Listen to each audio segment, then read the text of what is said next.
शास्त्रों में स्त्री और पुरुषों का अलग रहने में और स्पर्श आदि के बचने में क्या चीज है?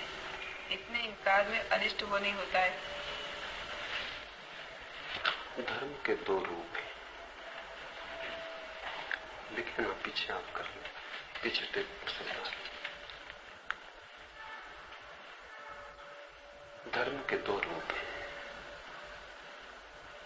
जैसा कि सभी चीजों के होते हैं, एक स्वस्थ और एक अस्वस्थ। स्वस्थ धर्म तो जीवन को स्वीकार करता है, अस्वस्थ धर्म जीवन को अस्वीकार करता है। जहां भी अस्वीकार है वहां अस्वास्थ्य है। जितना गहरा अस्वीकार होगा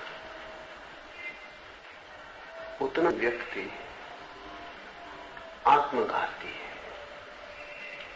जितना गहरा स्वीकार होगा उतना ही व्यक्ति जीवनोन्मुख है। तो जिन धर्म शास्त्रों में कहा गया है स्त्री पुरुष दूर रहें, स्पर्श भी ना करें, मैं उन्हें रुग्ण मानता हूं, बीमार।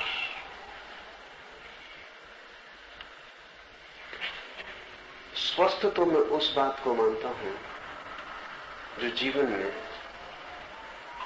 जीवन की जो सहजता है, जो जीवन का निसर्ग भाव है, उसका जहां अंगीकार हो।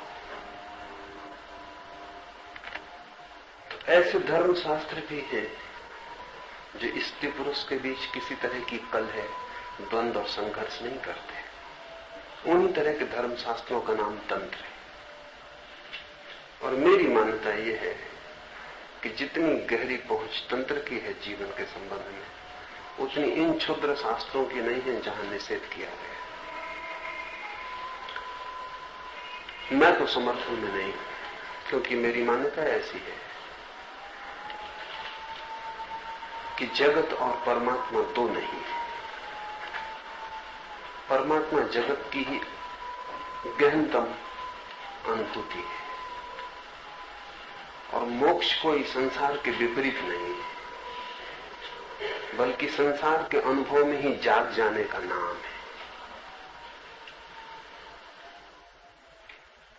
तो मैं पूरे जीवन को स्वीकार करता हूं, उसके समस्त रूपों में। स्त्री पुरुष इस जीवन के दो अनिवार्य अंग हैं, और एक अर्थ में पुरुष भी अधूरा है और एक अर्थ में स्त्री भी अधूरी है। उनकी निकटता जितनी गहन हो सके उतनी ही एक का अनुभव शुरू होता है। तो मेरी दृष्टि में स्त्री पुरुष के प्रेम में परमात्मा की पहली झलक उपलब्ध होती है, और जिस व्यक्ति को स्त्री पुरुष के प्रेम में परमात्मा की पहली झलक उपलब्ध नहीं होती, उसे कोई भी झलक होनी उपलब्ध मुश्किल है। स्त्री पुरुष के बीच जो आकर्षण है वो अगर हम ठीक से समझें तो जीवन का ही आकर्षण है, और गहरे समझे तो स्त्री पुरुष के बीच का जो आकर्षण है वो परमात्मा की ही लीला का हिस्सा है, उसका ही आकर्षण है। तो मेरी दृष्टि में उनके बीच के आकर्षण में कोई भी पाप नहीं है। लेकिन क्या कारण से स्त्री पुरुष को कुछ धर्मों ने, कुछ धर्म शास्त्रों ने, कुछ धर्म गुरुओं ने एक शत्रुता का भाव पैदा करने की कोशिश की? गहरे में एक ही कारण है। मनुष्य के अहंकार पर सबसे बड़ी चोट प्रेम में पड़ती है। जब एक पुरुष एक स्त्री के प्रेम में पड़ जाता है या एक स्त्री एक पुरुष के प्रेम में पड़ती है, तो उन्हें अपना अहंकार तो छोड़ना ही पड़ता है। प्रेम की पहली चोट अहंकार पर होती है। तो जो अति अहंकारी हैं वो प्रेम से बचेंगे। बहुत अहंकारी व्यक्ति प्रेम नहीं कर सकता, क्योंकि वो दांव पे लगाना पड़ेगा। प्रेम का मतलब ही है कि मैं अपने से ज्यादा मूल्यवान किसी दूसरे को मान रहा हूं। उसका मतलब ही ये है कि मेरा सुख गौण है। अब किसी दूसरे का सुख ज्यादा महत्वपूर्ण, और जरूरत पड़े तो मैं अपने को पूरा मिटाने को राजी हूं ताकि दूसरा बच सके। और फिर प्रेम की जो प्रक्रिया है उसका मतलब ही है कि एक दूसरे में लीन हो जाना। शरीर के तल पर यौन भी इसी लीनता का उपाय है। शरीर के तल पर प्रेम और गहरे तल पर इसी लीनता का उपाय है। लेकिन दोनों लीनताएं हैं, एक दूसरे में डूब जाना और एक हो जाना, एक फ्यूजन, फासला मिट जाए और कहीं मेरा मैं खो जाए, अस्तित्व रह जाए, मैं का कोई भाव न रहे। तो प्रेम से सबसे ज्यादा पीड़ा उनको होती है जिनको अहंकार की कठिनाई है। तो अहंकारी व्यक्ति प्रेम नहीं कर सकता। अहंकारी व्यक्ति प्रेम के भी विरोध में हो जाएगा और अहंकारी व्यक्ति काम के भी विरोध में हो जाएगा। ऐसे अहंकारी व्यक्ति अगर धार्मिक हो जाएं तो उनसे जिस धर्म का जन्म होता है वो रुग्ण धर्म है, और ऐसे अहंकारी व्यक्ति अक्सर धार्मिक हो जाते क्योंकि उन्हें जीवन में अब कहीं जाने का उपाय नहीं रह जाता। जिसका प्रेम का द्वार बंद है उसके जीवन का भी द्वार बंद हो गया, और जिसे प्रेम का अनुभव नहीं हो रहा है उसके जीवन में दुख ही दुख रह गए। अब इस दुख से उबरने के लिए कोई रास्ता खोजेगा। वो प्रेम में खो नहीं सकता तो अब वो कहीं और खोने का रास्ता खोजेगा। तो वो परमात्मा की कल्पना करेगा, मोक्ष की कल्पना करेगा, लेकिन उसका परमात्मा और मोक्ष अनिवार्य रूप से संसार के विरोध में होगा, क्योंकि वो संसार के विरोध में है। संसार से मतलब वो प्रेम के विरोध में है, शरीर के विरोध में है। तो उसका जो परमात्मा है उसकी कल्पना का वो विपरीत होगा संसार के, एक अर्थ में संसार का दुश्मन होगा। ऐसा जो आदमी धार्मिक हो जाए तो रुग्ण धर्म पैदा होगा, और ऐसे लोग अक्सर धार्मिक हो जाते हैं। ऐसे लोग शास्त्र भी लिखते हैं, ऐसे लोग अपने विचार का प्रचार भी करते हैं, और दुनिया में बहुत दुखी लोग हैं। वो इस आशा में कि इस तरह के विचारों से आनंद मिलेगा वो भी इस तरफ झुकते हैं, और दुनिया में सभी के पास थोड़ा बहुत अहंकार है। तो जिनके भी अहंकार को थोड़ी बढ़ावा पाने की इच्छा हो वो भी इस ओर झुक जाते हैं। अहंकारी आदमी हमेशा आक्रामक होता है, तो वो अपने धर्म को लेकर भी आक्रमण करता है दूसरों पर, उनको कन्वर्ट करता, उनको समझाता, बुझाता, बदलता। और चूंकि वो प्रेम, काम, जीवन के सामान्य संबंधों से अपने को दूर रखता है, स्वभावतः ऐसा लगता है कि वो बड़ा त्याग कर रहा है, और जिन चीजों में हमें सुख मिल रहा है उन सबको छोड़ रहा है। इसलिए हमारे मन में भी आदर पैदा होता है। आदर तभी पैदा होता है जब हमसे विपरीत कोई कुछ कर रहा हो जो हम ना कर पा रहे हैं, वो कोई कर रहा हो तो आदर पैदा होता है। और वो आक्रामक है, अहंकारी है, वो सब भांति अपने विचार को हमारे ऊपर थोपने की कोशिश करता है। हम उससे राजी ना भी हो पाए तो कम से कम हम में वो अपराध भाव, गिल्ट तो पैदा कर ही देता है कि तुम पाप कर रहे हो, तुम जो कर रहे हो वो गलत है और पाप है, इतना भाव तो वो पैदा कर ही देता है। इस भाव के बड़े मजेदार परिणाम होते हैं। इसका बड़ा परिणाम तो ये होता है कि जो आप कर रहे हैं वो छोड़ तो नहीं पाते क्योंकि वो स्वाभाविक है, लेकिन अब उसे करते वक्त आपको अपराध की प्रतीति होने लगती है। तो प्रेम जो है वो पाप हो जाता है। प्रेम भी करते हैं और भीतर कहीं गहरे में ये भी लगता रहता है कि कुछ गलत कर रहे हैं, कुछ पाप कर रहे हैं। इसका परिणाम यह होता है कि प्रेम से जो भी सुख मिलता था वो मिलना बंद हो जाता है। प्रेम जारी रहता है और सुख इस अपराध भाव के कारण मिलना बंद हो जाता है। जिस चीज में भी अपराध भाव पैदा हो जाए उसमें सुख नहीं मिल सकता। सुख के लिए पहली बात जरूरी है कि मन में अहोभाव हो, अपराध भाव न हो। तो पुरुष का मन है कि स्त्री को प्रेम करे, स्त्री का मन है पुरुष को प्रेम करे। ये स्वाभाविक आकर्षण है, नैसर्गिक, कुछ इसमें बुरा नहीं है। लेकिन अब वो जो अपराध पैदा कर देंगे त्यागी, वो जहर बन जाएगा। तो स्त्री पुरुष एक दूसरे के प्रति आकर्षित भी होंगे और साथ ही विकर्षित भी होंगे।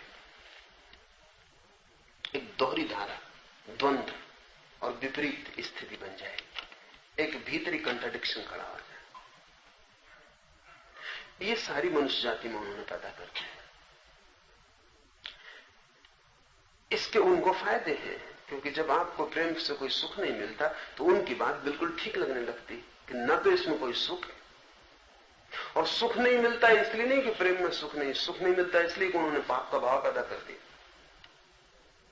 अगर कोई बच्चे को समझा दे कि श्वास लेने में पाप है तो श्वास लेने में दुख मिलने लगेगा। हम जो भी समझाते हैं उसमें दुख मिलने लगेगा।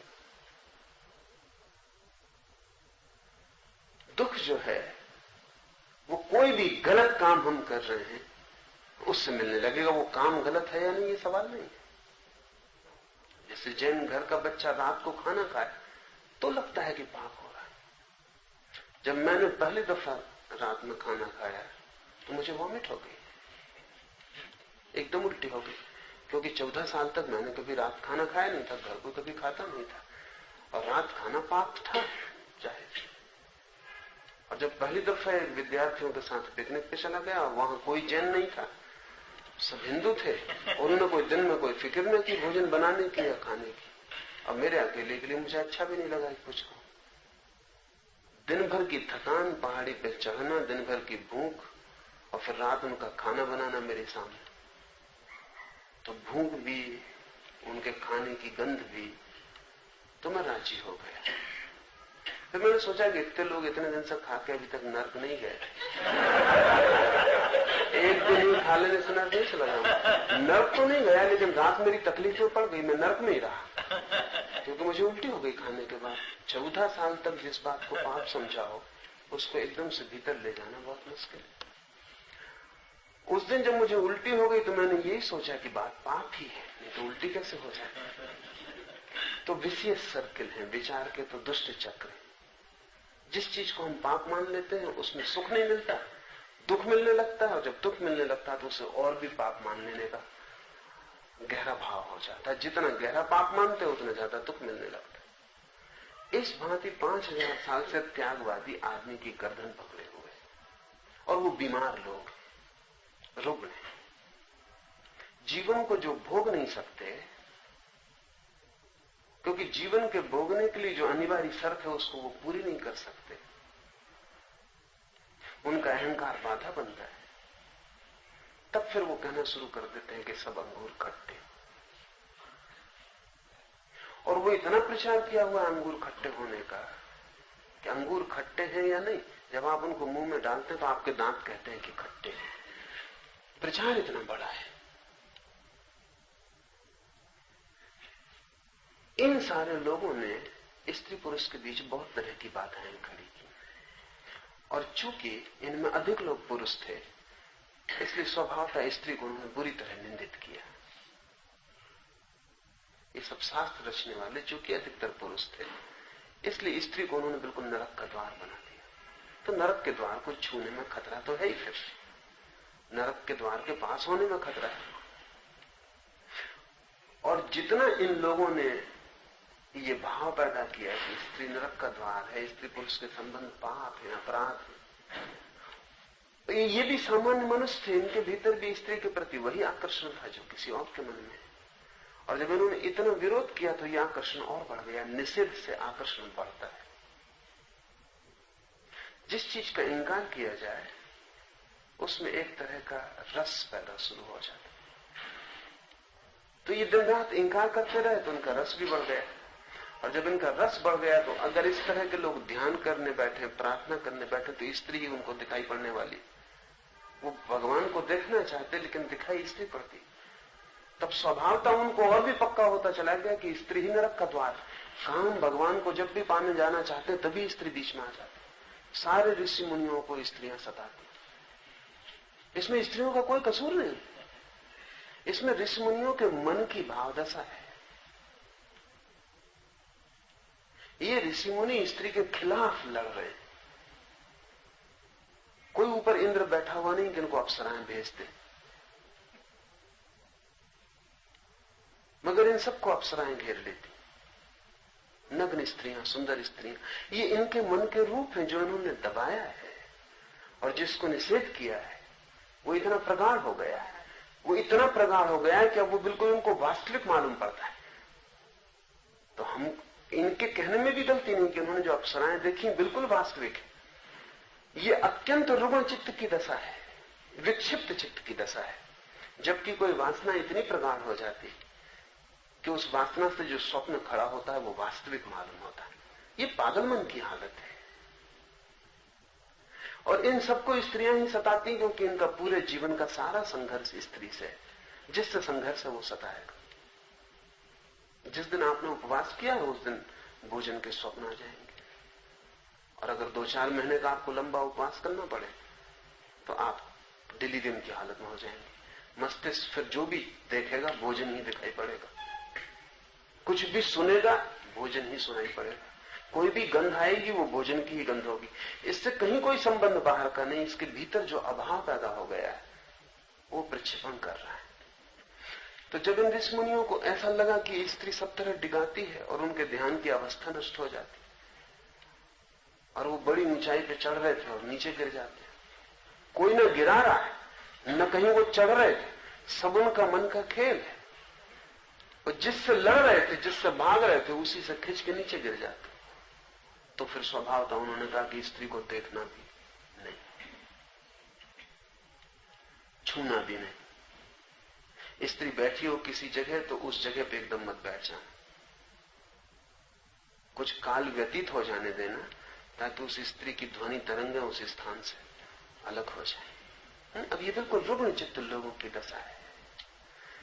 इतने भयभीत लोग, और जो स्त्री से इतने भयभीत हों, वो कुछ और पा सकेंगे इसकी संभावना नहीं। इस तरह के लोगों ने जो बातें लिखी हैं, मैं मानता हूं कि आज नहीं कल हम उनको विक्षिप्त मनोविकारग्रस्त शास्त्रों में गिनेंगे। मेरा कोई समर्थन इनको नहीं। मेरा तो मानना ऐसा है कि जीवन में मुक्ति का एक ही उपाय है कि जीवन का जितना गहन अनुभव हो सके, और जिस चीज के हम जितने गहन अनुभव में उतर जाते हैं उतना ही उससे हमारा छुटकारा हो जाता है। अगर निषेध से रस पैदा होता है तो अनुभव से वैराग्य पैदा होता है। मेरी जो दृष्टि है कि जिस चीज को हम जान लेते हैं, जानते ही हमारा उससे जो विक्षिप्त आकर्षण था वो शांत होने लगता है, और स्वभावतः काम का आकर्षण सर्वाधिक है, होगा, क्योंकि हम उत्पन्न काम से होते हैं, और हमारे शरीर का एक एक कण जीवाणु काम कण है। माता पिता के जिस कामाणु से निर्माण होता है, फिर उसी का विस्तार हमारा पूरा शरीर है। तो हमारा रोण रोण काम से निर्मित है, पूरी सृष्टि काम सृष्टि है। इसमें होने का मतलब ही है काम वासना के भीतर होना। जैसे हम श्वास ले रहे हैं हवा में, उससे भी गहरा हमारा अस्तित्व काम वासना में है, क्योंकि श्वास लेना तो बहुत बाद में शुरू होता। बच्चा जब पेट से मां के पैदा होगा और जब रोएगा तब पहली श्वास लेगा। इसके पहले भी 9 महीने वो जिंदा रह चुका है, और वो 9 महीने जो जिंदा रह चुका है वो तो उसकी काम ऊर्जा का ही सारा फैलाव है। तो वो जो काम ऊर्जा से हमारा सारा शरीर निर्मित है, कण कण निर्मित है, श्वास से भी गहरा हमारा उसमें अस्तित्व छिपा हुआ है। उससे भाग के कोई बच नहीं सकता, क्योंकि भागोगे कहां? वो तुम्हारे भीतर है, तुम ही हो। तो मैं कहता हूं कि उससे भागने की कोई जरूरत नहीं, और भागने वाला उपद्रव में पड़ जाता है। तो जीवन में जो है उसका सहज अनुभव, उसका स्वीकार, और जितना गहरा अनुभव होता है उतने हम जाग सकते हैं। इसलिए मैं तंत्र के पक्ष में हूं, त्याग के पक्ष में नहीं हूं। और मेरा मानना है जब तक त्यागवादी धर्म दुनिया से समाप्त नहीं होते तब तक दुनिया सुखी नहीं हो सकती, शांत भी नहीं हो सकती। सारी रोग की जड़ इनमें छिपी। तंत्र की दृष्टि बिल्कुल उल्टी, तंत्र कहता है कि अगर स्त्री पुरुष के बीच आकर्षण है तो इस आकर्षण को दिव्य बनाओ, इससे भागो मत, इसको पवित्र करो। अगर काम वासना इतनी गहरी है तो इससे तुम भाग सकोगे भी नहीं। तो इस गहरी काम वासना को ही क्यों ना परमात्मा से जुड़ने का मार्ग बनाओ। और अगर सृष्टि काम से हो रही है तो परमात्मा को हम काम वासना से मुक्त नहीं कर सकते, नहीं तो कुछ होने का उपाय नहीं रह जाता। अगर कहीं भी कोई शक्ति है इस जगत में तो उसका हमें किसी न किसी रूप से काम वासना से संबंध जोड़ना ही पड़ेगा, नहीं तो इस सृष्टि के होने का कहीं कोई आधार नहीं रह जाता। इस सृष्टि में जो कुछ हो रहा है ये किसी न किसी रूप में परमात्मा से जुड़ा है। और हम आंखें खोल के चारों तरफ देखें तो सारा काम का फैलाव है। आदमी में तो हम बेचैन हो जाते हैं, वो ऋषि मुनि भी आदमी में बेचैन हो जाते हैं, लेकिन और तरफ उनको ख्याल में नहीं आता। सुबह जब पक्षी गीत गा रहे हैं तो उनको लगता है कि बड़ी दिव्य बात हो रही, लेकिन वो पक्षी जो पुकार लगा रहे हैं वो सब काम वासना की। और जब फूल खिलते हैं ऋषि की वाटिका में तो वो सोचता है बड़ी अद्भुत बात, और फूलों को जाके भगवान को चढ़ा रहा है, लेकिन सब फूल काम वासना के रूप, वो वीर्याणु है, उनमें छिपा बीज है जन्म का। वो फूलों पर तितलियां घूम के उनके वीर्याणुओं को लेकर दूसरे फूलों से जाके मिला रही। तो फूल देख के तो ऋषि खुश होता है कि उसको ख्याल में नहीं कि फूल जो है वो काम वासना का रूप। पक्षी का गीत सुन के खुश होता है, मोर नाचता है तो खुश होता है, कोयल पुकारती तो खुश होता है, लेकिन उसे पता नहीं सिर्फ आदमी में क्यों परेशान है, आदमी से क्या परेशानी, वही काम, लेकिन आदमी के काम से वो परिचित है, वो उसकी खुद की पीड़ा है। बाकी पूरी प्रकृति काम का फैलाव है। यहां जो भी दिखाई पड़ रहा है वो सबके भीतर काम छिपा हुआ है, सारा फैलाव, सारा खेल उसका।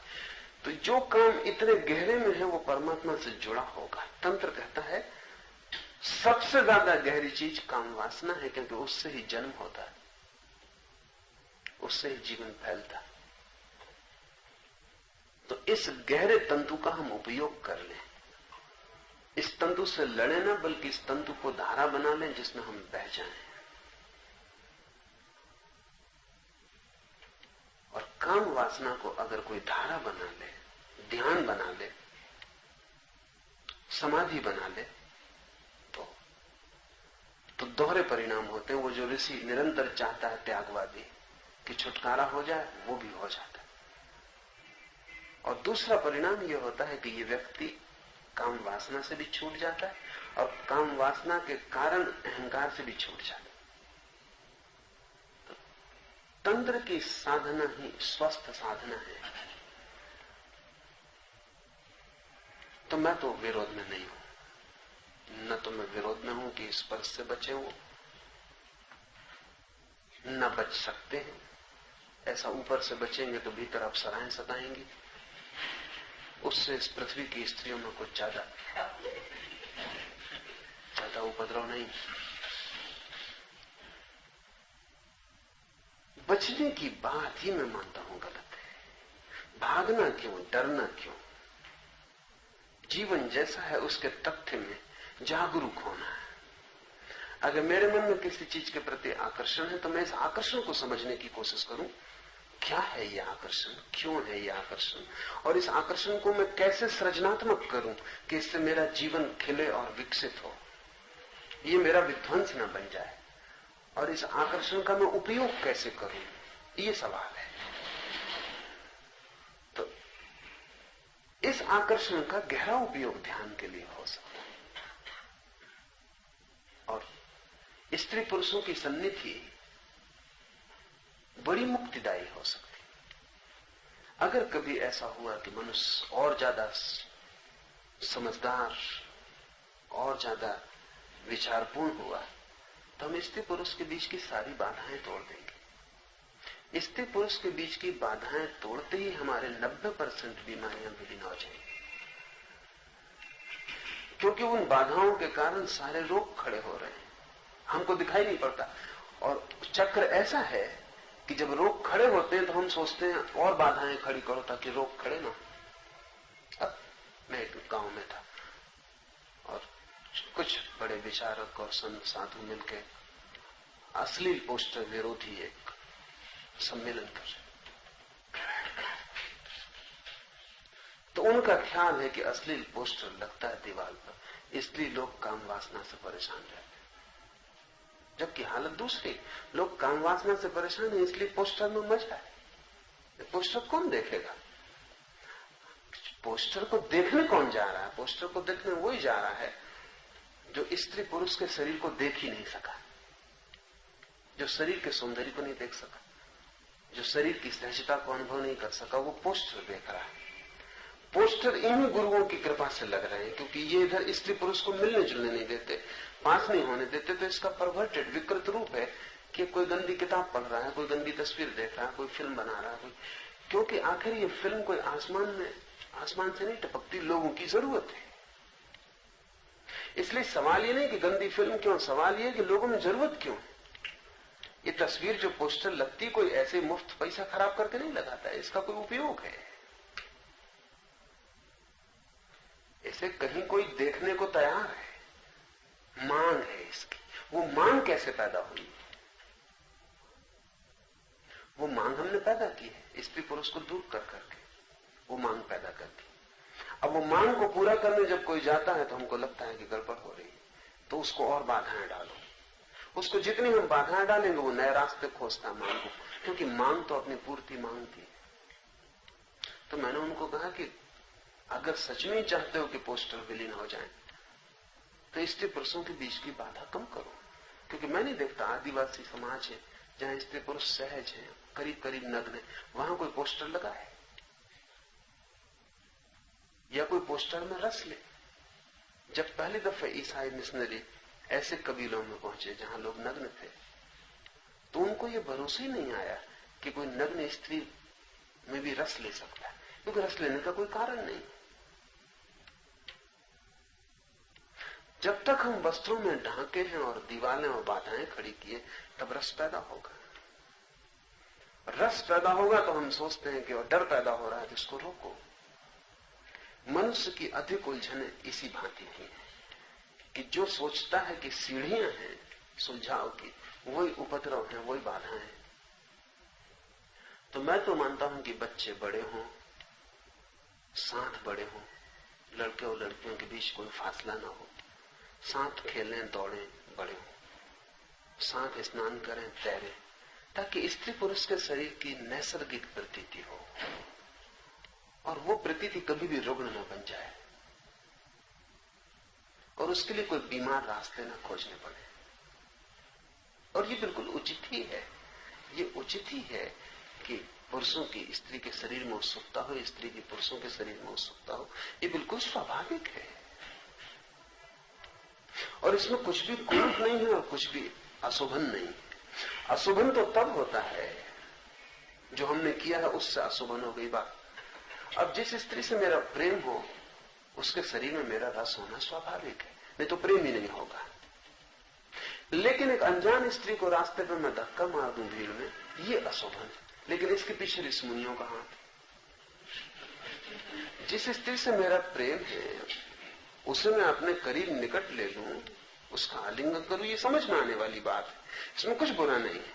लेकिन जिस स्त्री को मैं जानता ही नहीं, जिससे मेरा कोई लेना देना नहीं, रास्ते पे मौका भीड़ मिल जाए तो मैं उसको धक्का मार दूं, उस धक्के में कुछ बीमार बात है। वो धक्का क्यों पैदा हो रहा है? वो धक्का किसी जरूरत की कमी है। जिससे प्रेम हो सकता है उसको मैं कभी पास नहीं ले पाता। वो रुग्ण हो गई मेरी वृत्ति।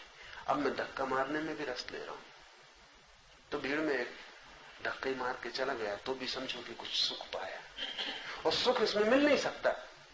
ग्लानि मिलेगी, मन को निंदा मिलेगी, अपराध का भाव पैदा होगा, तो मैं समझूंगा कि मैं पाप कर रहा हूं, और जितना मैं समझूंगा मैं पाप कर रहा हूं उतना स्त्री मेरे बीच का फासला बढ़ता जाएगा, और जितना फासला बढ़ेगा इसको मिटाने की मैं बेहूदी कोशिश करूंगा, और ये चलता रहेगा। तो मैं तो स्त्री पुरुष को निकट लाना चाहता हूं, इतने निकट कि उनको ये प्रतीति नहीं रह जानी चाहिए कि कौन स्त्री है कौन पुरुष है। स्त्री पुरुष होना 24 घंटे का बोध नहीं होना चाहिए। वो बीमारी है अगर इतना बोध बना रहता है तो। स्त्री पुरुष होना 24 घंटे का बोध नहीं होना चाहिए। वो मिटेगा तभी जब हम बीच के फासले मिटाएंगे। और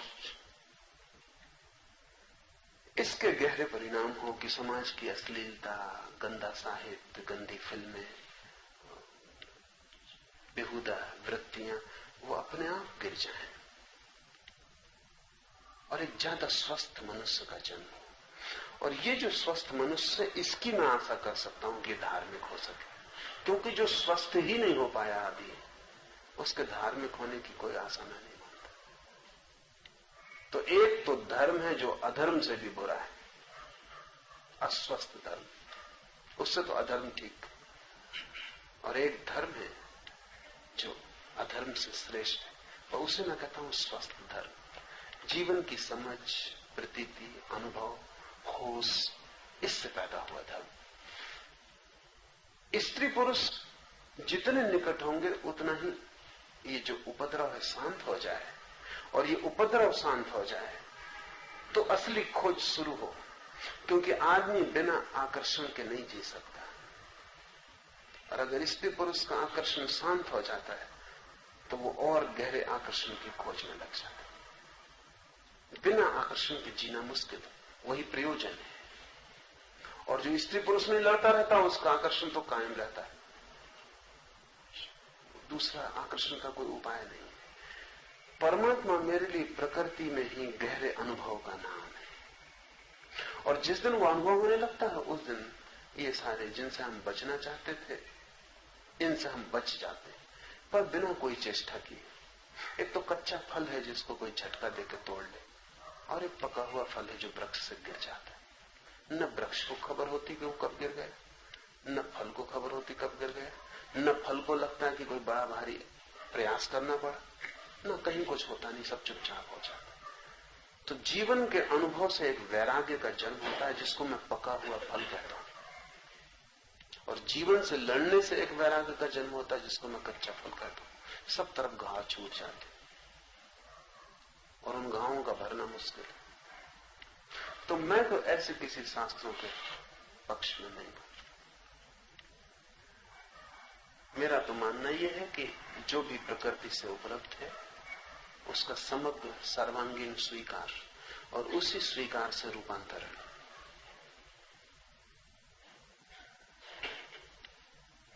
और यही रूपांतरण गहरा हो सकता है। संघर्ष में मेरा भरोसा नहीं, और इसी बात को मैं आस्तिकता कहता हूं। सब त्यागियों को मैं नास्तिक कहता हूं, क्योंकि परमात्मा की सृष्टि उन्हें स्वीकार। और जिनको परमात्मा की सृष्टि स्वीकार नहीं, वो परमात्मा भी उन्हें मिल जाएगा तो स्वीकार करेंगे, मैं नहीं मानता।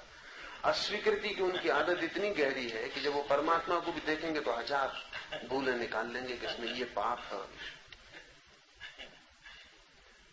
शोपेनहावर ने कहीं कहा है कि हे परमात्मा, तू तो मुझे स्वीकार है, तेरी सृष्टि स्वीकार है। लेकिन अगर परमात्मा स्वीकार है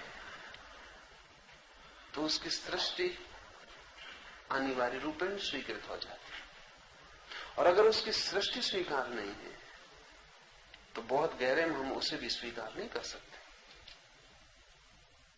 कैसे स्वीकार करेंगे? फिर या तो हम परमात्मा से ज्यादा समझदार हो गए, उससे ऊपर अपने को रख लिया कि हम उसमें भी चुनाव करते हैं। मेरा कोई चुनाव नहीं। मैं तो मानता हूं जो प्रकट है वो अप्रगट का ही हिस्सा है। जो दिखाई पड़ रहा है उसके पीछे ही अदृश्य छिपा हुआ है। थोड़ी परत में भीतर प्रवेश करने की जरूरत है। और प्रेम जितना गहरा जाता है इस जगत में, कोई और चीज इतनी गहरी नहीं जाती। मैं छुरा मार सकता हूं आपकी छाती में, वो उतना गहरा नहीं जाएगा जितना मेरा प्रेम आपके भीतर गहरा जाए।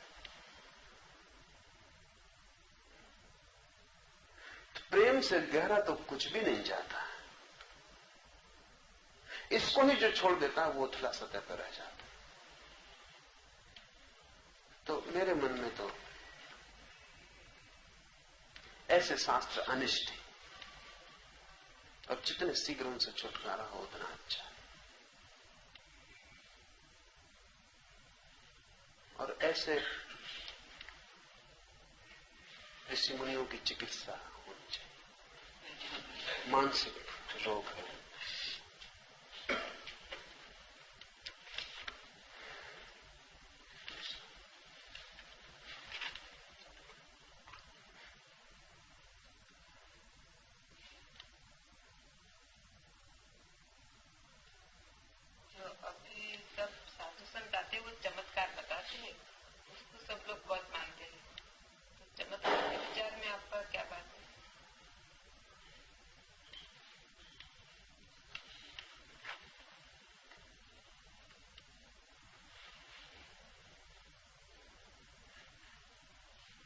आदमी बहुत कमजोर है और बहुत तरह की तकलीफों में। उसकी तकलीफें बिल्कुल सांसारिक है। अभी एक और सामान्य आदमी ही नहीं, सुशिक्षित जिनको हम विशेष कहें वो भी। अभी एक 4-6 दिन पहले कलकत्ता से एक डॉक्टर का पता मुझे, वो डॉक्टर है, तबादला करवाना है कलकत्ता से बनारस, पत्नी बच्चे बनारस। तो मुझे लगता है कि मैं सब तरह की पूजा पाठ करवा चुका, साधु संतों के सब तरह के दर्शन कर चुका, सैकड़ों रुपए भी खर्च कर चुका है इस पर, लेकिन अभी तक मेरा तबादला नहीं हो पाया। तब आखिरी आपकी शरण आता कि तबादला करवा दे, नहीं तो मेरा भगवान से भरोसे उठ जाए।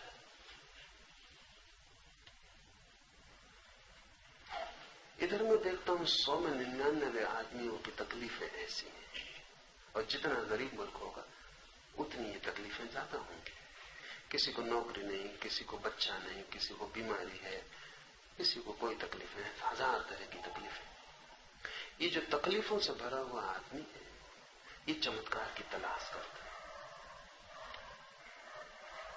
अगर कोई चमत्कार कर रहा है तो इसे एक आशा बनती है कि शायद इसकी तकलीफ भी दूर हो सके, और तो सब आशा छूट गई है और ये सब उपाय कर चुका है, कुछ होता दिखाई इसे पड़ता नहीं। लेकिन अगर ये देख ले कि कोई आदमी हवा में से भभूत दे रहा है तो फिर इसे भरोसा आता है कि अभी भी कुछ आशा है, मुझे भी लड़का मिल सकता है जब हवा से भभूत आ सकती। तो साधु के चमत्कार से बच्चा भी आ सकता है,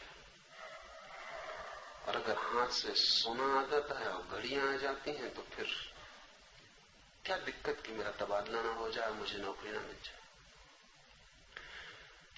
गरीब समाज है, दुखी पीड़ित समाज है, और जब तक लोग दुखी हैं तब तक कोई ना कोई चमत्कार से शोषण करेगा।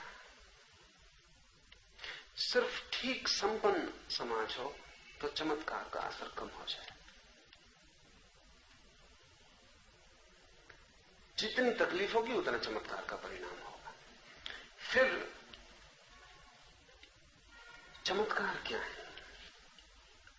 एक तरफ तो ये दुखी पीड़ित लोग हैं जिनका शोषण किया जा सकता है आसानी से, ये हाथ फैलाए खड़े हैं कि इनका शोषण करो, और इनका शोषण एक ही तरह से किया जा सकता है कि इनकी वासनाओं की तृप्ति की कोई आशा बंधे।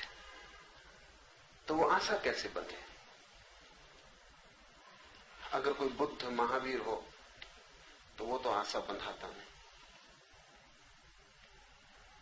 वो तो उल्टे इस आदमी को कहता है कि तुम्हारे दुखों का कारण तुम ही हो, तो तुम दुख के बाहर कैसे जाओगे उसका मैं रास्ता बता सकता हूं, लेकिन जिन कारणों से तुम दुखी हो उनको पूर्ति करने का मेरे पास कोई उपाय नहीं। लेकिन बुद्ध महावीर के प्रति ये आदमी आकर्षित नहीं होंगे, इनकी वासना ही वो नहीं है। एक आदमी ताबीज निकाल देगा, उसके प्रति आकर्षित होंगे, उनकी वासना के लिए रास्ता मिलता है। और ताबीज निकालना इतना आसान काम है कि सड़क पर मदारी कर रहा है उसको, जिसको हम 2 पैसा देने को भी राजी नहीं है, और वही मदारी कल साधु बन के खड़ा हो जाए तो फिर हम उसके चरणों में सिर रखने को और सब कुछ रखने को राजी। तो गरीबी है, दुख है और मूढ़ता है। और मूढ़ता ये है कि साधु कर रहा है तो चमत्कार है और गैर साधु कर रहा है तो मदारी, और जो वो कर रहे हैं वो बिल्कुल एक चीज है। उसमें जरा भी फर्क नहीं। बल्कि मदारी ईमानदार है और ये साधु बेईमान है, क्योंकि मदारी बेचारा कह रहा है कि खेल है। यही उसकी भूल है, मूढ़ों के बीच इतना साफ होना ठीक नहीं, इतना सच्चा होना यही उसकी गलती है। क्यों कह रहा है ये खेल है, इसमें हाथ की तरकीब है कि आप भी चाहें तो सीख सकते हैं, कर सकते हैं। बात खत्म हो गई। तो फिर हमें कोई रस नहीं है उसमें, हमें खुद में तो कोई रस है ही नहीं। जो हम ही कर सकते हैं उसमें कोई बात नहीं रहती। ये मदारी बताने को तैयार है कि कैसे हो रहा है। ये मदारी परीक्षा ली जाए इसके लिए तैयार है। वो आपका साधु ना तो परीक्षा के लिए तैयार है, न किसी तरह के वैज्ञानिक शोध के लिए राजी है। लेकिन फिर कारण क्या है? हम उसको इतना मूल्य देते हैं, मदारी को नहीं देते, क्योंकि मदारी से हमारी वासना की कोई पूर्ति की आशा नहीं बनती। ठीक है, हाथ का खेल, बात खत्म हो गई। अगर मैं हाथ के खेल से ताबीज निकाल रहा हूं तो बात खत्म हो गई। ठीक है, बात मुझसे क्या आपको मिलेगा? और कोई हाथ के खेल से बच्चा तो पैदा नहीं हो सकता, न नौकरी मिल सकती, न धन आ सकता, न मुकदमा जीता जा सकता, कुछ नहीं हो सकता, न आपकी बीमारी दूर हो सकती। हाथ का खेल तो हाथ का खेल है, ठीक है, मनोरंजन, बात खत्म हो गई। जब मैं ये दावा करता हूं कि हाथ का खेल नहीं है, ये चमत्कार है, ये दिव्य शक्ति है, तब आपकी आशा बनती, फिर आपकी आशा का शोषण होता है। तो मैं मानता हूं जो भी साधु चमत्कार करते हैं उनसे ज्यादा असाधु व्यक्ति खोजने कठिन है। क्योंकि असाधुता और क्या होगी इसके कि लोगों का शोषण हो और उनकी मूढ़ता का लाभ और धोखा। एक भी चमत्कार ऐसा नहीं है जो मदारी नहीं करते, और अंधेपन की सीमाएं नहीं है। सच तो यह है कि मदारी जो करते हैं वो आपके कोई साधु नहीं कर सकते, और जो आपके साधु करते हैं वो 2 कौड़ी का मदारी कोई भी करता है, और जो मदारी करते हैं वो आपका कोई साधु नहीं कर सकता। फिर भी तो इसके पीछे कोई कारण है। ये मैं समझा भी दूं तो नहीं, ये मानता नहीं कि मेरे समझाने से कोई चमत्कार में आस्था रखने वाले में कोई फर्क पड़ने वाला है। कोई फर्क नहीं, क्योंकि ये समझाने का सवाल ही नहीं है। उसकी जो वासना है वो तकलीफ दे रही, उसके भीतर जो वासना है उसका प्रश्न है कि वो कैसे हल हो। अब ये जो आदमी है डॉक्टर जिसने मुझे लिखा, इसको मैं कितना ही समझाऊं, इससे कोई फर्क नहीं पड़ने वाला, क्योंकि समझाने से तबादला तो होगा नहीं। समझाने का एक ही परिणाम होगा कि मुझे हाथ जोड़ के किसी और की तलाश करेगा, कोई उपाय नहीं, क्योंकि इस आदमी को कुछ मालूम नहीं है, बात खत्म हो गई। इतना ही इसको परिणाम होगा और कोई परिणाम होने वाला, ये किसी और की तलाश करेगा। तो चमत्कार के तलाशी हैं, और हमारे मुल्क में ज्यादा होंगे क्योंकि बहुत दुखी मुल्क है, बहुत पीड़ित मुल्क है, अति कष्ट में। इतने कष्ट में ये शोषण आसान है।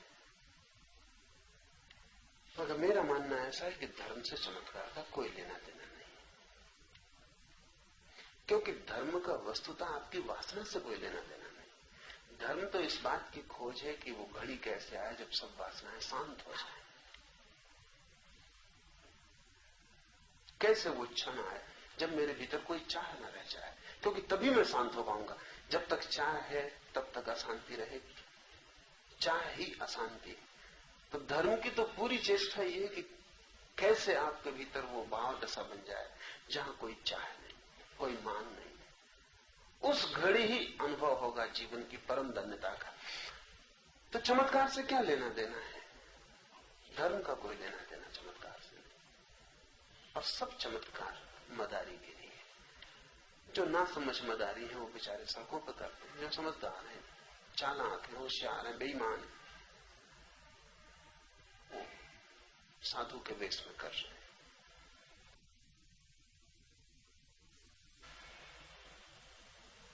और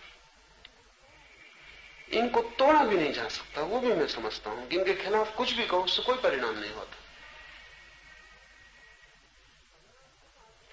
परिणाम उस आदमी पे हो सकता है जो वासना के पीछे ना हो, ऐसा आदमी खोजना मुश्किल है। एक स्त्री मेरे पास आई, उसको बच्चा चाहिए, और उसको मैं समझा रहा हूं कि सब चमत्कार मदारीगिरी है। वो उदास हो गई बिल्कुल। वो बोली कि सब मदारीगिरी है। उसको दुख हो रहा है मेरी बात सुन के।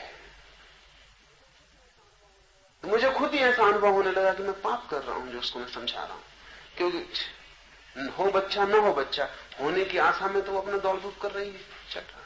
तो उसको मैंने कहा तू मेरी बात की फिक्र मत कर, और तू वैसे भी नहीं करेगी, तू जा कोई और खोज, कोई ना कोई, पता नहीं कोई कर सके चमत्कार। उसकी आंखों में ज्योति वापस लौट आई। उसने कहा आप कहते हैं कि शायद कोई कर सके। ये हमारे विश फुलफिलमेंट है, भीतर हमारी इच्छा है कि ऐसा हो, चमत्कार होने चाहिए, ऐसा हम चाहते हैं। इसलिए फिर कोई तैयार होकर बता देता है कि देखो ये हो रहे हैं और तुम चाहते थे, वो इच्छा पूरी हो गई। और उन चमत्कारियों से कोई भी नहीं कहता कि जब तुम राख ही निकालते हो तो क्यों राख निकालते हो, कुछ और काम की चीज निकालो, इस मुल्क में कुछ काम है। क्या तुम ताबीज निकाल ही रहे हो और चमत्कार ही दिखा रहे हो, तो फिर इस मुल्क में कुछ और बहुत चीजों की जरूरत है। और इससे क्या फर्क पड़ता है, जब राख निकल सकती है, ताबीज निकल सकता है, घड़ी निकल सकती है, तो जब एक तरकीब तुम्हारे हाथ ही आ गई तब कुछ भी निकल सकता है। अगर एक बूंद पानी को हम भाप बना सकते हैं तो फिर हम पूरे सागर को भाप बना सकते हैं। नियम की बात है, जब नियम मेरे हाथ में आ गया कि शून्य से राख बन जाती, तब क्या दिक्कत रही है? कोई दिक्कत नहीं। ये चमत्कार दिखाने वाले इस मुल्क में दिखा रहे हैं हजारों साल चमत्कार, और ये मुल्क रोज बीमारी और गरीबी और दुख में डकता जाता और मरता जाता, और ये दिखाते चले जाते। इनकी वजह से इनके चमत्कार की वजह से गरीबी नहीं मिटती। मेरा मानना है गरीबी की वजह से इनके चमत्कार चलते हैं।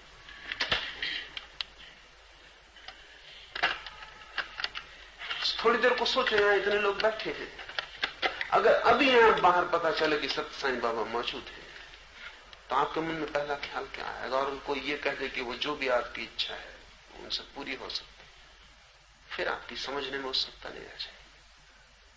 फिर आप चाहेंगे कि कब यहां से छुटकारा हो, क्योंकि समझो मत तो पीछे भी हो सकती है।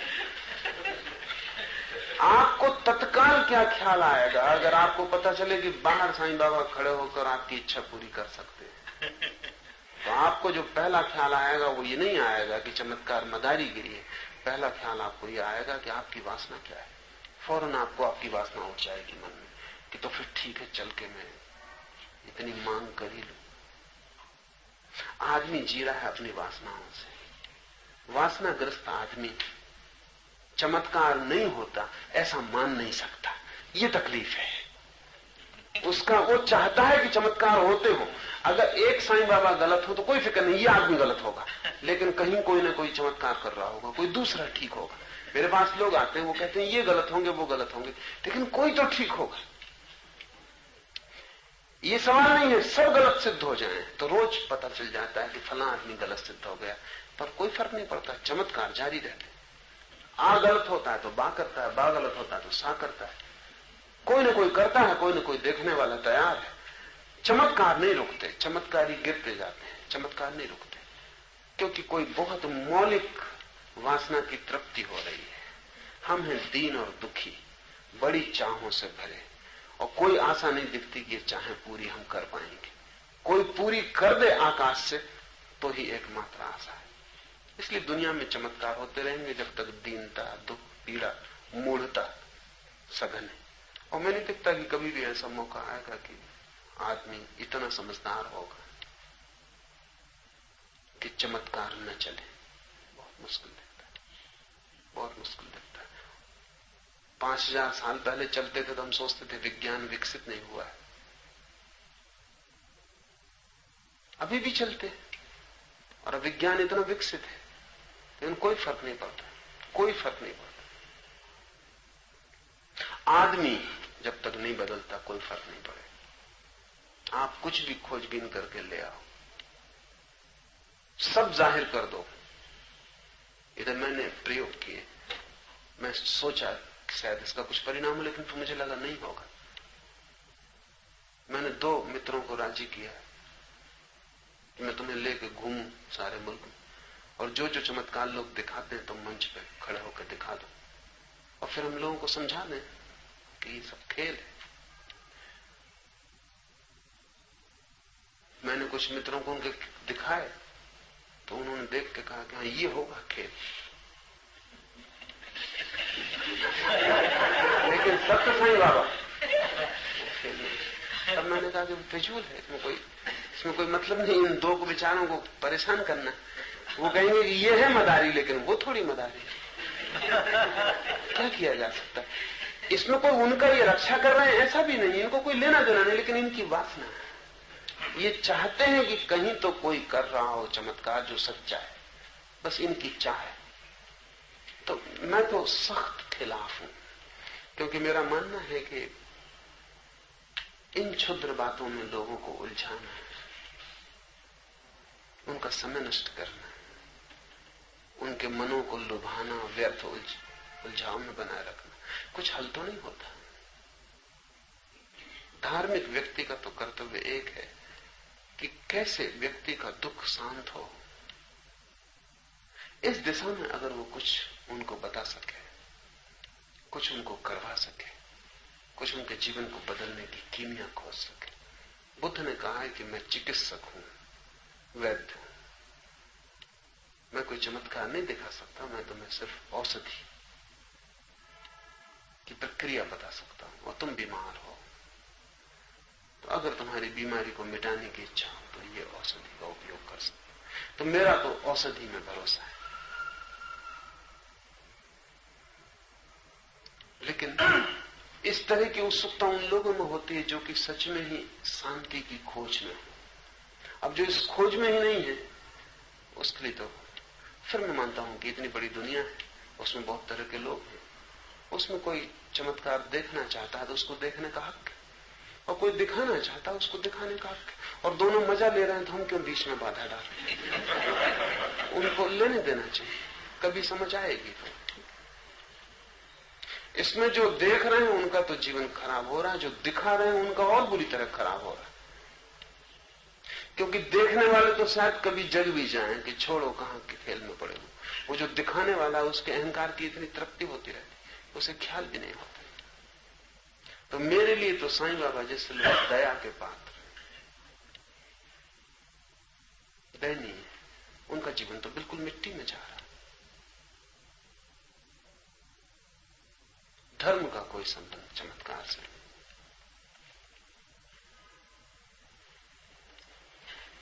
भगवान किसी को मनाए जाते हैं, भगवान किसी को मनाए जाते हैं।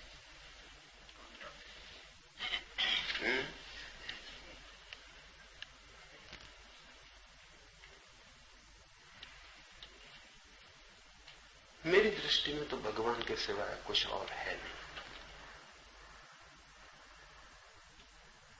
कोई जागा हुआ भगवान है, कोई सोया हुआ भगवान है, कोई अच्छे भगवान, कोई बुरे, लेकिन भगवान के सिवाय कुछ भी होते हैं भगवान, बिल्कुल, क्योंकि उसके सिवाय कुछ भी नहीं।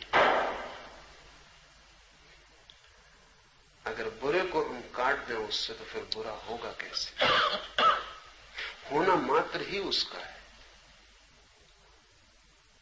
तो कोई राम की शक्ल में भगवान, कोई रावण की शक्ल में भगवान, लेकिन रावण को अगर हम कह दें कि उसमें भगवान नहीं है तो फिर रावण के होने का कोई उपाय नहीं रह जाता। होगा कैसे? अस्तित्व ही उसका है।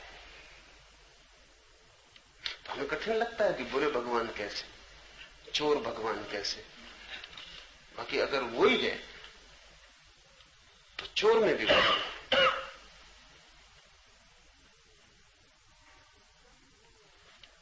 उसका ही होना अगर सब कुछ है तो फिर कोई चीज उसके बाहर नहीं। आमतौर से हमारी धारणा ऐसी है कि भगवान कहीं कोई सातवें आकाश में बैठा हुआ कोई व्यक्ति सारी दुनिया को चला रहा है। ये बचकानी, इसका कोई मूल्य नहीं। भगवान से मेरा अर्थ है अस्तित्व, होना मात्र। और जिस दिन भी कोई शुद्ध होने को समझ लेता है, अपनी उपाधियों से हटके, अपने रोगों से हटके, जिस शुद्ध होने को थोड़ा समझ लेता, वही भगवान हो गया। तो ये हमारा मुल्क अकेला मुल्क है जिसने हिम्मत पूर्वक ये कहा है कि सभी में भगवान, और भगवान को अलग न रख के हमने प्रत्येक के भीतर केंद्र पर रख दिया है। वो होने का सहज गुण है। न जानो सोए रहो, मत पहचानो, ये हो सकता है, मगर वो भी तुम्हारी मर्जी। कोई भगवान अपने को नहीं पहचानना चाहता तो क्या किया जा सकता, वो नहीं पहचाने। लेकिन जिस दिन भी पहचानोगे उस दिन ख्याल में आ जाएगा। तो भगवान कहीं कोई दूर कोई अलग वस्तु है ऐसा नहीं है। मेरी धारणा यह है कि तुम्हारा होना ही भगवत्ता है। और जैसे मछली को पता नहीं चलता कि सागर कहां है, पता भी कैसे चले, क्योंकि उसी में पैदा होती है, उसी में जीती है, उसी में मरती। मछली को तो पता ही तब चलता सागर का जब कोई उसे खींच के किनारे पर निकाल लेता। हमारी मुसीबत यह है कि भगवान को छोड़ के कोई किनारा भी नहीं जहां खींच के हमको निकाला जा सके। इसलिए हमको कोई पता नहीं चलता उसके होने का कि वो क्या है, कहां। मछली तट पे आके तड़फती, तब उसको पता चलता है कि कुछ खो गया जो सदा था, लेकिन जब था तब पता भी नहीं चलता था। आदमी को भगवान के बाहर नहीं खींचा जा सकता है, यही तकलीफ। नहीं तो हमको पता चल जाए कि भगवान क्या है। तो लोग कहते हैं कि भगवान मिलता नहीं हो। मैं कहता हूं चूंकि तुमने कभी खोया नहीं, यही तकलीफ। एक दफे भी खो देते तो तुम्हें मिल जाता। मिलने के लिए खोना बिल्कुल जरूरी शर्त है, और चूंकि हम उसी में जी रहे हैं, हम वही है, इसके हमें पता नहीं चलता। फिर मेरे मन में चूंकि मैं देखता हूं कि बुरा भी वही है, बुराई के प्रति भी मेरे मन में कुछ बुरा भाव नहीं रह जाता। इसको मैं एक आध्यात्मिक रूपांतरण की कीमिया मानता हूं। अगर ये मेरा ख्याल हो कि सभी वही है, तो जिसको हम बुरा कहते हैं वो भी वही है, तो फिर बुराई के प्रति भी बुराई का कोई भाव नहीं रह जाता। ठीक है, वो भी ठीक है, शायद वो भी अनिवार्य हिस्सा है, शायद उसके बिना भी जगत नहीं हो सकता। जैसे अंधेरे के बिना प्रकाश नहीं हो सकेगा और मृत्यु के बिना जीवन नहीं हो सकेगा, शायद इसी तरह रावण के बिना राम भी नहीं हो सकता। शायद परमात्मा के होने के ढंग में ये दोनों बातें साथ साथ सम्मिलित हैं कि जब भी वो राम होगा तब रावण भी होगा, नहीं तो नहीं हो सकता। तो ये द्वंद्व जो हमें इतना विपरीत दिखाई पड़ता है, कहीं भीतर जुड़ा हुआ है। थोड़ा रावण को अलग कर लें राम की कथा से, और राम के प्राण निकल जाते हैं। रावण के बिना क्या बल है कथा में? कथा में बचेगा क्या? एक रावण को हटा ले तो पूरी रामायण व्यर्थ हो जाती।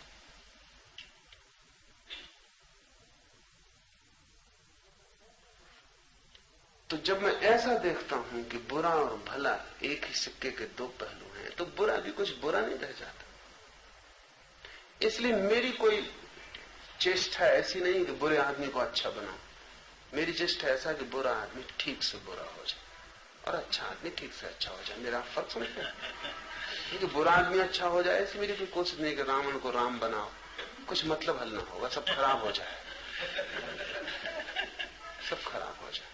और कुछ न कहो कि रावण कोई दिन राम बन जाए तो राम को बेचारों को तत्काल रावण बनना पड़ेगा, क्योंकि इसके सिवा कोई उपाय नहीं, कोई उपाय नहीं।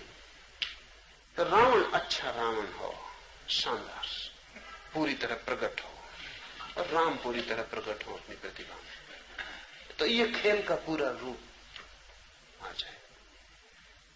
तो मैं नहीं कहता किसी को कि तुम ऐसे हो जाओ, मैं कहता हूं तुम जो हो वही तुम पूरी तरह हो जाओ।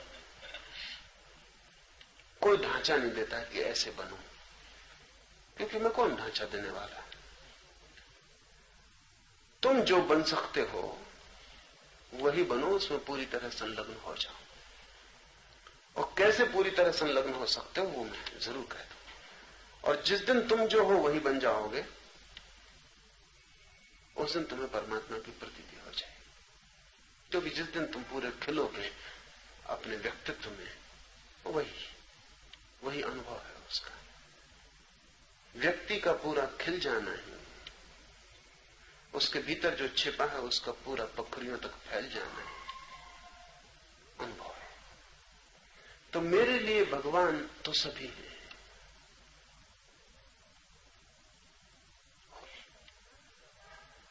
अगर इसका ख्याल भी पैदा हो जाए कि मैं भी भगवान हूं, तो तुम्हारी जिंदगी बदलनी शुरू हो जाए।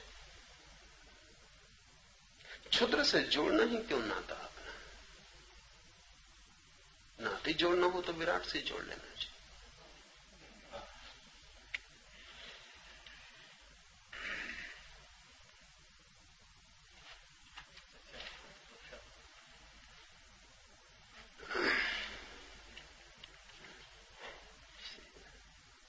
क्या है सब कुछ आ जाता है। वो चमत्कार की बात में थोड़ा और समझाइए कि आपने जो बताया बराबर सरकार, लेकिन कोइंसिडेंस से कभी मेरा अनुला लंगा वो चमत्कार के टाइम में परिणाम आ जाता है, कभी वो करता है, तो परिणाम आता है कोइंसिडेंस है, ऑटो सजेशन है, सच्ची बात है। बहुत से कारण हो सकते हैं, लेकिन चमत्कार नहीं है।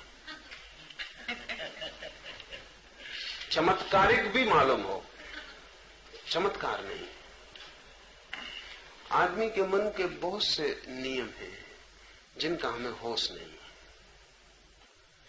और उन नियमों के कारण बहुत सी घटनाएं घटती। एक युवक मेरे पास आता, पहली दफा जब आया तो किसी डॉक्टर ने भेजा, उसके पेट में दर्द था और डॉक्टर ने इलाज कर करके परेशान हो गए। तो उसने तो सिर्फ अपनी बला टाली, क्योंकि उस डॉक्टर ने मुझे कहा कि तो बड़ी मुश्किल बात होगी। मैं तो इसको इसलिए हटाया कि ये रोज मेरे दवाखाने में बैठ जाता और इसकी वजह से दूसरे मरीजों को बुरा असर पड़ता, क्योंकि कहता साल भर हो गया अभी तक ठीक नहीं। तो मैंने उसके हाथ जोड़े कहा कि तू उनके पास जा, उनसे ठीक होगा, हमसे ठीक नहीं होने वाला। सिर्फ बला टालने के लिए आपके पास भेजा था और ये ठीक हो गए। वो मेरे पास आया और कहा कि मुझे अपने हाथ का छुआ पानी दे दे। वो डॉक्टर ने कहा, भी बात क्या है? उसने कहा कि बात पूछने की, साल भर से पेट की तकलीफ, और जिसको डॉक्टर ठीक ना कर पाया हो वो फिर चमत्कार से ठीक होता है, क्योंकि डॉक्टर ठीक नहीं कर पाया उसका मतलब ये कि शरीर में कोई रोग नहीं है, तो डॉक्टर ही ठीक कर लेता, इससे कोई बात नहीं थी। रोग सिर्फ मन में है, उसको सिर्फ ख्याल है कि पेट में दर्द है।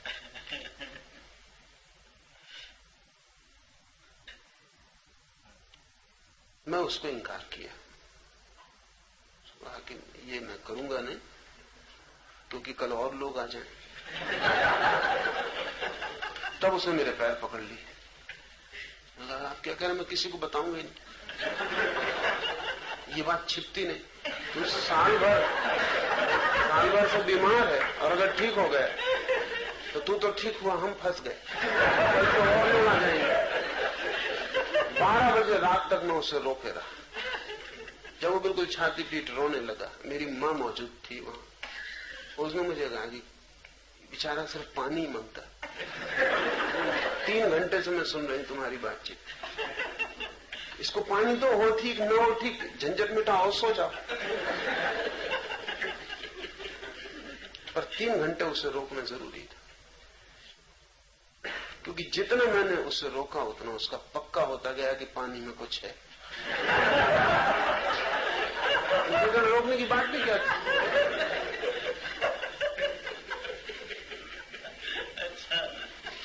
मजबूरी में मैंने उसे दिया। मैंने कहा कि तू कसम खा किसी को बताएगा नहीं अपने घर में। जब उसने कसम खा ली तब मैं उसे पानी दिया। पानी पीते से बोला, अरे मेरा दर्द तो चला गया, और दर्द उसका चला गया। न तो कोई संयोग है न कोई चमत्कार है, उसका एक वहम था, और वहम को निकलने के लिए एक ही उपाय है, किसी पे भरोसा आ जाए, और कोई उपाय नहीं। वहम के निकलने का एक ही उपाय है कि उससे बड़ा वहम पैदा हो जाए। उसका वहम था कि पेट में दर्द है, उसका वहम है कि मैं चमत्कारी हूं। ये बड़ा वहम है, और जो झूठा पेट में दर्द पैदा कर ले वो झूठा चमत्कारी न पैदा कर ले, इसमें कठिनाई क्या है? उसका ही खेल, मेरा कोई लेना देना नहीं। कल तक वो पेट में दर्द पैदा कर रहा था, डॉक्टर को साल भर तक जिसने हराया, वो कोई छोटा मोटा आदमी नहीं है। वहम पैदा कर सकता है, और दर्द जैसा वहम पैदा कर लिया जिसमें दुख ही पाया, तो ये तो बड़ा सुखद था मामला।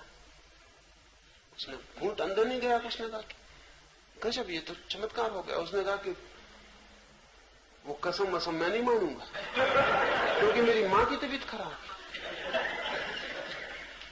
और आप जान के हैरान होंगे कि वो एक बोतल रखने लगा जिसको मुझसे छुआ के ले जाता था और मरीजों को ठीक करने लगा, क्योंकि उसको देख के मरीज, उसका पूरा मोहल्ला जानता था कि वो तो क्रॉनिक मरीज है, वो कोई ठीक होने वाला प्राणी नहीं। वो ठीक हो गया तो उससे लोग मांगने लगे किस तरकीब से, और अनेकों को वो ठीक करने लगा। अब मैं उसको समझाऊंगी तो समझाने का कोई उपाय नहीं, तो वो ठीक हो गया है। और ठीक होने का एक नियम है, 100 में से 90 बीमारियां मानसिक है, इसलिए 90 बीमारियां तो चमत्कार से ठीक हो ही सकती।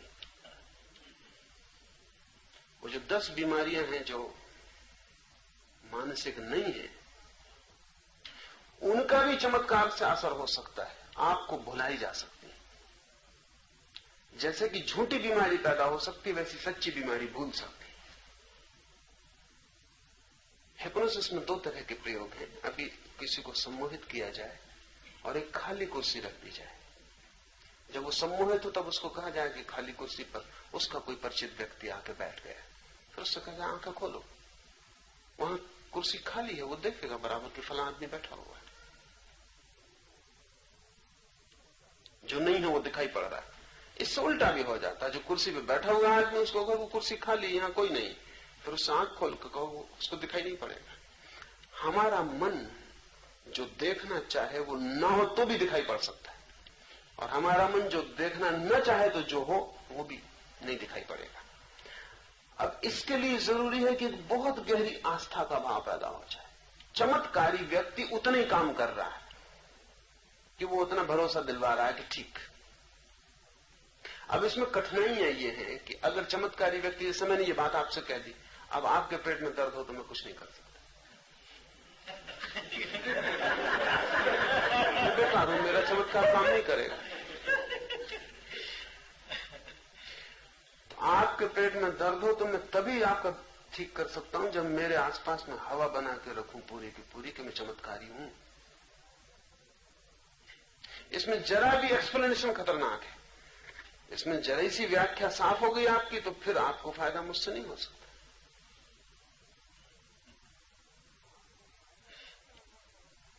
आपको फायदा इसी आधार पर हो सकता है कि मैं चमत्कारी हूं, मैं फायदा करता हूं। अगर मैं आपको कहूं कि आपसे आपको ही फायदा हो गया है, मैं सिर्फ बहाना था, तो हो सकता है दर्द चला गया हो वो भी वापस लौट आए, बिल्कुल लौट सकता, क्योंकि उसका मतलब चमत्कार आपका अपने पर भरोसा है ही नहीं। यही तो तकलीफ है, इसलिए कोई और चाहिए। आत्मविश्वास की कमी आपकी बीमारियों का आधार है। तो कोई आपको चाहिए जो आत्मविश्वास दिला दे, वो किसी भी तरह से दिला दे, तो जितना प्रतिष्ठित हो वो विश्वास उतना फायदे का है। जैसे अगर आपको मुझे सच में ठीक करना है तो मेरे आसपास 10-25 लोग चाहिए जो आपके आते से बताने लगे किसी की टांग ठीक हो गई, किसी का कान ठीक हो, और ये अपने आप इकट्ठे हो जाते हैं, इनको इकट्ठा करने की कोई जरूरत नहीं पड़ती। क्योंकि अगर मेरे पास 10 आदमी आए, उसमें से 2 ठीक हो जाएं, जो 8 ठीक नहीं होंगे वो किसी दूसरे को तलाशेंगे, वो यहां का लिए आएंगे, वो जो 2 ठीक हो गए वो यहां आएंगे। मेरे आसपास इस तरह के लोगों की भीड़ इकट्ठी हो जाएगी जो मुझसे ठीक हुए। और जब एक नया आदमी आता है बीमारी लिए हुए, तो बीमारी तो वो छोड़ नहीं चाहता है, यहां देखता है इसका ये छूट गया, उसका वो छूट गया। मेरे आने के पहले चमत्कार काफी हो चुका होता, तो मेरे पास आने की बात है वो ऊंट पर आखिरी तिनका रखना, वो ठीक हो जाएगा। ये जो ठीक होना है ये सीधे मन के नियम से हो रहा है, और चूंकि आप अपनी बीमारियां पैदा कर रहे हैं इसलिए चमत्कार दिखाए जा रहे हैं, नहीं तो कहीं कोई चमत्कार की जरूरत नहीं। और ये चमत्कार खतरनाक है। खतरनाक इसलिए है कि आपकी मूल जो बीमारी की आधारशिला थी वो नहीं बदलती, बीमारी बदल जाती। इस आदमी का पेट ठीक हो गया लेकिन ये आदमी तो वही का वही, कल ये सिर दर्द पैदा कर लेगा, फिर उसको किसी चमत्कार की जरूरत, परसों ये पैर में तकलीफ पैदा कर लेगा, इसका मन तो वही का वही है, बीमारी एक तरफ से हटा दिया, भी दूसरी तरफ से पकड़ लेगा। इस आदमी को कोई लाभ नहीं हो रहा है, क्योंकि इस लाभ तो इसको तभी हो सकता है जब ये समझ ले कि बीमारी मैं पैदा कर रहा हूं और होशपूर्वक उस बीमारी को छोड़ दे, तो फिर ये आदमी दोबारा बीमारी पैदा नहीं करेगा। तो अब मेरे सामने दो विकल्प रहे सदा कि क्या मैं आपकी एक बीमारी में सहायता करके छोड़ दूं, दूसरी बीमारी आप पैदा करें। मेरे लिए सरल काम वही था कि आपकी एक बीमारी ठीक कर दी, आपको लगा कि बिल्कुल ठीक हो गया, बात खत्म हुई। उसमें समझाने बुझाने की कोई भी जरूरत नहीं, समझाने बुझाने का काम ही नहीं है उसमें। बिल्कुल उसमें तो चमत्कारी पुरुष जितना चुप रहे उतना अच्छा है, क्योंकि आप में बुद्धि डालना ठीक नहीं। अब बुद्धि से आपको फायदा हो रहा है। दूसरा यह है कि मैं आपको समझाऊं कि आपकी सारी बीमारी, सारे दुख की जड़ क्या है, मगर तब मुझे चमत्कारी होने का कोई उपाय नहीं। तब तो मैं आपके साथ संघर्ष करूं, आपकी बुद्धि को निखारूं, तोड़ूं, मिटाऊं, नया बनाऊं, कि किसी दिन ऐसा क्षण आ जाए कि ना तो आप झूठी बीमारी पकड़े, न झूठे चमत्कारों की जरूरत रहे। आप मुक्त हो जाएं भीतर अपनी बीमारी से, अपने बल से। उसमें आपकी सहायता करूं। सच्चा शिक्षक मैं उसको कहता हूं जो आपको सहायता करे स्वतंत्र होने के लिए, कि एक दिन आप मुक्त हो जाएं और स्वतंत्र हो जाएं, अपने पैर पर खड़े हो जाएं। और झूठा शिक्षक मैं उसको कहता हूं जो आपकी बीमारी भी ठीक करे, लेकिन उसी कारण से करे जिस कारण से बीमारी थी। मैं एक कहानी कहता रहा हूं। एक घर में एक मेहमान आके रहा, तो मेहमान जवान था और बिगड़ न जाए तो घर के लोगों ने उसको डरवा रखा था कि बाजार न जाए, रात सिनेमा न जाए। बीच में एक मरघट पड़ता था तो कह रखा था कि उस मरघट से गुजरना बहुत खतरनाक है, भूत प्रेत। तो उसे भूत प्रेत का डर पैदा हो गया, तो वो रात तो नहीं जाता था बस्ती की तरफ, लेकिन धीरे धीरे डर इतना बढ़ा कि दिन में भी वो अकेला न जाए। तो घर के लोगों ने कहा तो मुसीबत हो गई। वो भूत प्रेत जिनसे रात में डरवाया था वो कोई कंपार्टमेंट तो मानते नहीं, वो दिन में भी डरवाएंगे। डर ही तो कारण था, डर पकड़ गया। वो रात नहीं तो दिन में भी कहे कि कोई साथ चलो, तो वो बस्ती में जाएगा अंदर। तो फिर उनका कोई उपाय करना पड़े, तो एक फकीर के पास ले गए। तो उस फकीर ने कहा कि इसमें कोई दिक्कत की बात नहीं, ये ताबीज में बांधे देता हूं, इस ताबीज की इतनी ताकत है कि कोई भूत तेरे पास नहीं आ सकता। तो बिल्कुल ताबीज पहन के मरघट से निकल जाए। ताबीज पहन के वो आदमी मरघट से निकले, वहां कोई भूत तो था नहीं, कोई आया भी नहीं, लेकिन वो समझा कि ताबीज। अब वो ताबीज के बिना एक मिनट ना रहे, क्योंकि ताबीज अगर रात छोड़ के भी रख दे तो उसे घबराहट लगे कि कहीं भूत प्रेत पास ना आ जाए। अब वो ताबीज की मुसीबत हो गई। मगर बीमारी वही की वही है। भूत प्रेत से डरता था, ताबीज से डरने लगा कि कहीं ताबीज खो जाए, कोई ताबीज चुरा ले, या ताबीज गिर जाए, या ताबीज के साथ कोई अशिष्टता हो जाए, या ताबीज अपवित्र हो जाए, या कुछ हो जाए। और वो 24 घंटे ताबीज से घिस गया। बीमार वहीं का वहीं है। कल भूत सता रहे थे, अब ताबीज सता रहा है। अब उसको ताबीज से छुटकारा करवाना। हम छुटकारा करवा सकते हैं दूसरी चीज पकड़ा के, मूल आधार वही रहे। मेरी प्रतिक्रिया सारी इतनी है कि आपको कोई ताबीज न देना पड़े। आपकी बीमारी है तो चाहे थोड़ी देर लगे, मुश्किल पड़े, कोई फिक्र नहीं, उससे भी प्रौता आएगी। लेकिन बीमारी जाए, नई बीमारी बिना पकड़े, इसको ही मैं कहूंगा कि असली चमत्कार है। बाकी सब धोखाधड़ी है। और मन इतनी कुशलता से खड़ा करता है कि हमें ख्याल नहीं। खोज कहती है कि 100 में से केवल 3 सांप में जहर होता है, 97 सांपों में जहर होते ही नहीं। लेकिन आदमी 3% से ज्यादा मरते, और कोई भी सांप काटे और मरने का डर पैदा हो जाता। और जहर है नहीं उसमें, आप मरते कैसे हैं? सांप में जहर है ही नहीं और आदमी काटा और आदमी मर गया। आदमी सांप से कम मरता है, सांप ने काटा इससे मरता है। असली जहर सांप में नहीं है। आदमी के मन में है कि सांप ने काट खाया, फिर चाहे चूहे ने काटा, इससे कोई फर्क नहीं पड़ता, आदमी मर जाएगा।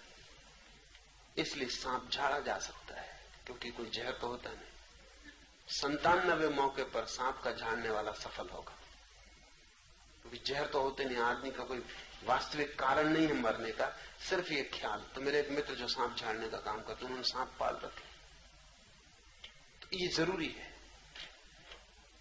जब उनके लड़के को सांप ने काट खाया तो भागे मेरे पास आए, तो आप कुछ करो। मैंने कहा तुम तो न मालूम कितनों के झाड़ चुके। उन्होंने कहा वो काम इस पर नहीं करेगा, लड़का जानता है। वो जो तरकीब है वो लड़का जानता है, ये ज्ञान के साथ ये खराबी। इस लड़के से मैंने पूछा कि तू क्यों घबरा रहा, तेरे बाप उनको मुझे पता है, मुझ पर नहीं चलेगा उनका काम, क्योंकि मैं खुद ही उनका सांप छोड़ता हूं। वो जब सांप कोई काटता है तो सांप उन्होंने पाल रखे, तो भारी मंत्र पढ़ेंगे और मुंह से फंसू कर गिरेगा, फिर वो चिल्लाएंगे, चीखेंगे, फिर वो सांप को आवाज देंगे, फिर जिस सांप ने काटा वो सांप आएगा, बाहर दरवाजे से चलता हुआ अंदर आएगा। जब वो मरीज देखता है काटा हुआ कि सांप आ गया, तो वो भी चमत्कृत हो जाता है। जिस सांप ने काटा था, कभी कभी 6-6 घंटे लग जाते, क्योंकि सांप बहुत दूर। जब वो आए तब फिर सांप आता है, वो सांप आके बिल्कुल कपने लगता है, सिर पटकने लगता है झाड़ने वाले के सामने। तो मरीज आते तो ठीक हो ही था। उसने कहा गजब का चमत्कार। फिर वो सांप को कहते हैं कि वापस जहां उसको काटा है उसको वापस उसका खून पियो। तो सांप मुंह लगा के वहां से, वो सब ट्रेन सांप है, 2-4 बूंद खून की टपकाती हैं, वो कहते हैं बस जहर उसने वापस ले लिया। उनके लड़के को काट लिया, तो वो लड़का कहा कि हम खुद ही छोड़ते हैं, इसलिए बड़ी मुसीबत। और बाप भी कहे कि मेरा काम नहीं चलेगा इसमें, आप कुछ करो।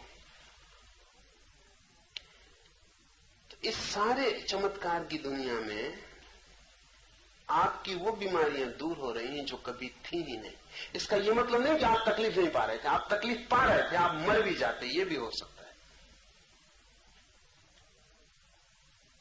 और लाभ आपको पहुंचाया जा रहा है, इसलिए लाभ पहुंचाने वाले को दोष देने का भी कोई कारण नहीं। जब तक आप हो तब तक किसी को झूठा सांप झाड़ना पड़ेगा। ये आपकी वजह से उपद्रव है। आप जान के हैरान होंगे कि ऐसी घटनाएं घटी हैं। बहुत प्रसिद्ध घटना है सूफी जुन्नैद के बाबत। वो निरंतर कहा करता था कि उसने एक आदमी को मरते देखा। वो एक कॉफी हाउस में बैठा हुआ था और गपशप कर रहा था, कुछ लोग और बैठे हुए थे, और एक आदमी आया। तो उस कॉफी हाउस के मालिक ने कहा, अरे तुम अभी जिंदा हो? उस आदमी ने कहा, क्या बात करते, तुमको किसी ने कहा कि मैं मर गया? उसने कहा, किसी ने कहा नहीं, हमने सोचा हुआ था, भूलो। साल भर पहले जब तुम यहां रुके थे तो तुम्हारे साथ 3 आदमी और रुके थे उस रात यहां। चारों ने रात जो खाना खाया था यहां वो विषाक्त हो गया। तुम तो आधी रात उठ के चले गए, तुम्हें कहीं जाना था यात्रा पर, बाकी 3 मर गए। तो हम यही सोचते थे कि तुम मर गए थे। उस साल भर बाद वापस लौटा था। ये सुनते वो बेहोश होकर गिर पड़ा। वो जो आदमी था साल भर पहले, जुन्नैद ने लिखा, जब मैंने उसको बेहोश होते गिरते देखा तो मुझे दुनिया के सब चमत्कार समझ में आ गए। ये जो आदमी है ये गिर पड़ा।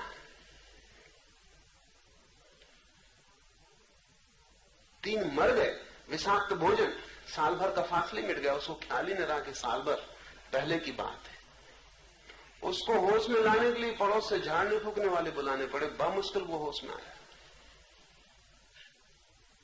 आदमी का मन और उसके नियम, उनसे सारा खेल है।